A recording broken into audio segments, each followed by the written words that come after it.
আসসালামু আলাইকুম। প্রিয় দর্শক, নিঃসন্দেহে একের পর এক ভয়াবহ সব নতুন ইস্যু, নতুন নতুন ডামাডলে আমাদের মনোজাগতিক ভাবনা থেকে পুরাতন অনেক উদ্বেগজনক বিষয় আড়াল হয়ে যাচ্ছে, যার অন্যতম একটি বিষয় রাখাইনের উদ্দেশ্যে তথাকথিত মানবিক করিডোর প্রসঙ্গটি। এই করিডোর নিয়ে এই মুহূর্তে অন্তর্বর্তী সরকারের অবস্থান কি? যুক্তরাষ্ট্র এটিকে নিয়ে আসলে কোন পথে এগোচ্ছে?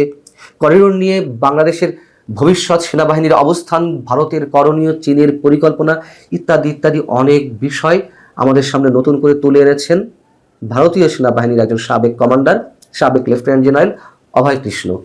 তিনি ইউরেশিয়া টাইমসে খুবই গুরুত্বপূর্ণ একটি মন্তব্য প্রতিবেদন লিখেছেন, যার শিরোনাম হচ্ছে super power showdown, China India US ভাই ফর রাখাইন করিডোর অ্যাজ বে of Bengal ইমার্জেস new flash point. অর্থাৎ বঙ্গোপসাগরে নতুন উত্তেজনার সূচনা, রাখাইন করিডোর নিয়ে চীন, ভারত, যুক্তরাষ্ট্রের লড়াই।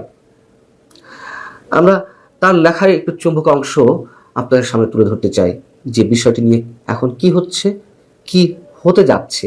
শুরুতেই তিনি যেটি মনে করিয়ে দিচ্ছেন যে রাখাইন করিডোর দ্রুত দক্ষিণ এশিয়ার সবচেয়ে গুরুত্বপূর্ণ ভূ রাজনৈতিক উত্তেজনার কেন্দ্র বিন্দুতে পরিণত হচ্ছে। বাংলাদেশ এই প্রতিযোগিতার ফাঁদে পা দিতে যাচ্ছে। তিনি বলছেন যে ডক্টর ইউনূস তার মিত্র যুক্তরাষ্ট্র সহ পশ্চিমা বিশ্বের কারণে এই করিডোরে আগ্রহ দেখিয়েছেন, এটা আমরা সবাই জানি। সেই কথা তিনি মনে করিয়ে দিয়ে বলছেন যে একই সঙ্গে ইউনূস সামরিক বাহিনী চাপের মধ্যেও রয়েছেন, যারা এই করিডোরকে একটি ফাঁদ হিসেবে দেখে। করিডোর নিয়ে সেনাপ্রধান জেনারেল ওয়াকারুজ্জামানের মন্তব্য এবং একই সঙ্গে 2025 ডিসেম্বরের মধ্যে নির্বাচন নিয়ে যে তার অভিপ্রায়, এই বিষয়গুলোকে কেন্দ্র করে সেনাবাহিনীর সঙ্গে সরকারের যে মতবিরোধ, সেটিকে তিনি একেবারেই কাকতালীয় বলে মনে করেন না। এবং এই ইস্যুতে জেনারেল ওয়াকারের যে দৃষ্টিভঙ্গি, সেটিকে তিনি তুলনা করেছেন 80-র দশকের পাকিস্তানের সঙ্গে। তার কারণ ওই সময়, আমি তার ভাষাতে একটু বলি, যে যখন সোভিয়েত বিরোধী মুজাহিদদের প্রতি মার্কিন সমর্থনের জন্য পাকিস্তানকে দীর্ঘমেয়াদী মূল্য চোকাতে হয়েছিল, যার মধ্যে ছিল রাজনীতিতে ইসলামী উগ্রপন্থা, দেশের অভ্যন্তরে বিদেশি গোয়েন্দা নেটওয়ার্কের স্থায়ী আধিপত্য এবং জিয়াউল হক সাবেক সামরিক শাসক পারভেজ মোশাররফ এবং পরবর্তী সরকারগুলোর অধীনে 4 দশকেরও বেশি সময় ধরে দেশে বিরাজমান অস্থিতিশীলতা।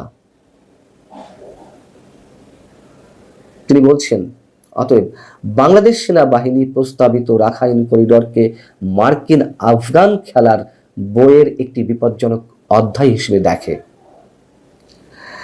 চীনের দৃষ্টিকোণ থেকে তিনি বলছেন যে কিয়াকফিউ বন্দর, যেখানে চীনের অঢেল অর্থ বিনিয়োগ করা, এটি সম্ভবত 2025 সালের শেষের দিকে চালু হওয়ার কথা। দক্ষিণ রাখাইনে অবস্থিত এবং এটি বেইজিংয়ের স্থল সমুদ্র রুটের কেন্দ্রস্থল, যা মালাক্কা প্রণালীকে বাইপাস করা, অর্থাৎ মালাক্কা প্রণালীকে বাইপাস করে আঞ্চলিক বিশ্বের সঙ্গে তার যে বেল্ট অ্যান্ড রোড ইনিশিয়েটিভ, এটির মাধ্যমে চীনের যে বিকল্প বাণিজ্য পথ, সেটির জন্য কিয়াকফিউ সমুদ্র বন্দর খুবই গুরুত্বপূর্ণ। এবং সেই দিক থেকে চীন এটিকে কোনোভাবেই মেনে নেবে না, সেটিও আমরা জানি। সেটি তিনি তুলে নিয়ে এসেছেন। ভারতের যে এই মুহূর্তে নীরব ভূমিকা, সেই প্রসঙ্গে বক্তব্যটি খুবই গুরুত্বপূর্ণ। তিনি বলছেন ভারতের অবস্থান বেশ জটিল, কাগজে কলমে নয়াদিল্লির ওয়াশিংটনের সাথে সমন্বয় করা উচিত, তবে বাস্তবে রাখাইনে দিল্লির স্বার্থ বেইজিংয়ের আশঙ্কার সাথে মিলে যায়। ভারত কালাদান প্রজেক্ট বা কালাদান প্রকল্পে যথেষ্ট বিনিয়োগ করেছে, যেটি রাখাইনে। তাই উত্তর পূর্ব অঞ্চলে বাণিজ্য ও যোগাযোগ উন্নত করার জন্য উত্তর রাখাইনে স্থিতিশীলতা প্রয়োজন। ভারতও নিশ্চয়ই মেনে নেবে না, এটাও আমরা বরাবরই বলে আসছি। আরও গুরুত্বপূর্ণ বিষয় হলো পশ্চিমা গোয়েন্দা সংস্থাগুলোর তাদের ঝুঁকিপূর্ণ উত্তর পূর্বাঞ্চলে দখলদারিত্ব ভারত মেনে নিতে পারে না। তাহলে কি করবে? যেহেতু বলা হচ্ছে, আমরা জানি যে ওয়াশিংটনের সাথে ভারতের কাগজে কলমে একটা ভালো সম্পর্ক রয়েছে, সেই জায়গা থেকে মিস্টার অভয় কৃষ্ণ তিনি বলছেন যে সেই জায়গা থেকে ভারতকে অবশ্যই নীরবে জেনারেল ওয়াকারের অবস্থানকে গুরুত্বের সঙ্গে ভাবতে হবে। ভারতীয় নিরাপত্তা কর্মকর্তারা আরাকান আর্মির প্রতিনিধির সাথে দেখা করার পর থেকে আনুষ্ঠানিকভাবে যোগাযোগের প্রমাণ পাওয়া গেছে। এখানে আবারও এই খেলার ফাঁদে বাংলাদেশের পা দেওয়ার সম্ভাবনার কথা উল্লেখ করে বলা হচ্ছে চীন অবশ্যই এখানে হস্তক্ষেপ করবে। তবে ভারত তার নিজস্ব শর্তে নিজের অবস্থানকে তুলে ধরার একটি সুযোগ দেখছে এবং আরাকান আর্মি এটিকে মূলধারার ভূ রাজনীতিতে প্রবেশের সুযোগ হিসেবে দেখছে। মানে যার যার জায়গা থেকে বন্ধ দরজার আড়াল থেকে যুক্তরাষ্ট্র প্রকাশ্য প্রতিক্রিয়া আটকাতে তার প্রস্তাবটি এখন ধীর গতিতে নিচ্ছে। যেহেতু এটি এখন চাউর হয়ে গেছে, বাংলাদেশের বিভিন্ন মহল থেকে আপত্তি উঠছে, সেনাবাহিনী তো রয়েছেই, সেখানে যুক্তরাষ্ট্র আপাতত ধীর লয়ে চলছে এবং আগামী কয়েক মাসে যা ঘটবে তা বছরের পর বছর ধরে বঙ্গোপসাগরের রূপরেখা নির্ধারণ করবে। যদি বাংলাদেশ এই করিডোর বেছে নেয় তাহলে সামরিক বাহিনী তাদের প্রতিক্রিয়া দেখাতে পারে, বাংলাদেশ সামরিক বাহিনী, অথবা পরিস্থিতি আরো খারাপ হবে, বিভক্ত শাসন ব্যবস্থা এবং বহিরাগত হস্তক্ষেপে ঝুঁকি থাকবে যদি সেনাবাহিনী নির্বাচন অনুষ্ঠানের উপর জোর দেয় এবং করিডোরটি প্রত্যাখ্যান করে। তখন এখন এই মুহূর্তে অনেকেই সেনাবাহিনীর ভূমিকা নিয়ে নানান ধরনের কনফিউশনের মধ্যে রয়েছে, এটাও সত্যি কথা।